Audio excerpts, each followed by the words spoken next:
பிரகாஷ் அவர்கள் ஆயுள் பற்றி பிரகாஷ் குறிப்பிட்டார். ஜனங்க பேசுறாங்களே இல்லையா, அவர்தான் மூச்சுக்கு முன்னுக்கிற விஜய் விஜய் விஜய்க்காரு. நீங்க சொல்ற மாதிரி எல்லாம் யாரும் அந்த அளவுக்கு எல்லாம் பேசல. ஒண்ணு வச்சுக்கோங்க, இது என்ன வருஷம் 2024. விஜயகாந்துக்கு இல்லாத கூட்டமா, விஜயகாந்துக்கு இல்லாத பெண்களுடைய எழுச்சியா, விஜயகாந்துக்கு போகாத பெண்களுக்கு போய் விஜயகாந்த் வந்தா போய் பார்க்காத பெண்களா, எவ்வளவு எழுச்சி இருந்தது. ஆனால் அந்த கட்சியினுடைய நிலைமை என்ன? நீங்கள் நினைப்பது தவறு. நம்முடைய பணிகளை செய்வோம், பிரச்சாரத்தை ஈடுபடுவோம். ஆனால் நீங்க சொன்ன பேச்சில தான் அதிகமா ஒரு 50 தடவை விஜய் வேற யாரும். அதனால நம்ம கட்சிக்காரர்கள், இயக்கத்தை சார்ந்தவர்கள், நாம் உங்களுடைய கருத்துக்களை தெரிவிங்க, அதற்கு ஒரு உரிமை இருக்கிறது. ஆனால் அதில் இருக்கக்கூடிய நடைமுறையையும் நீங்கள் உணர்ந்து கொள்ள வேண்டும். ஒரு காலத்திலே அம்மையார் ஜெயலலிதா அவர்கள் இருந்தார்கள். தொடர்ந்து பெண்களுடைய ஆதரவு ஜெயலலிதாவுக்கு இருந்தது. இது யாரும் மறுக்க முடியாது.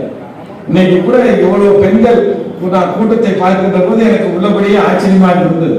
நம்முடைய சட்டமன்ற உறுப்பினர் ராமலிங்கம் அவரிடத்தில் சொன்னேன், இந்த புதிதாக நியமிக்கப்பட்ட நிர்வாகிகள் இன்றைய தினம் அத்தனை பேரும் 100% ஆஜராகி இருக்கிறார்கள் என்று சொன்னார்.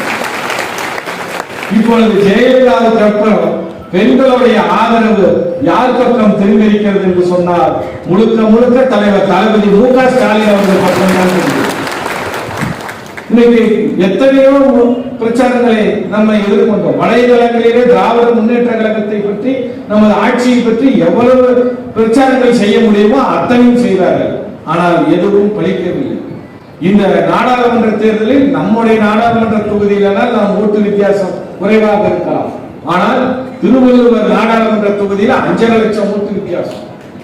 தமிழ்நாடு முழுக்க எங்கெடுத்தாலும் 2 லட்சம் 3 லட்சம் என்று பல லட்சக்கணக்கான ஓட்டு வித்தியாசத்தில் தான் நம்முடைய கூட்டணி வேட்பாளர்கள் வெற்றி பெற்றார்கள்.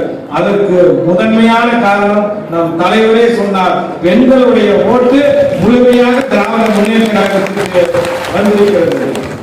அத்தனை திட்டங்களையும் நம்முடைய முதலமைச்சர் இந்த பெண் உரிமைக்காக வழங்கி இருக்கின்றார். செய்திகளை உடனுக்குடனும் துல்லியமாகவும் தெரிந்து கொள்ள சப்ஸ்கிரைப் பண்ணுங்க.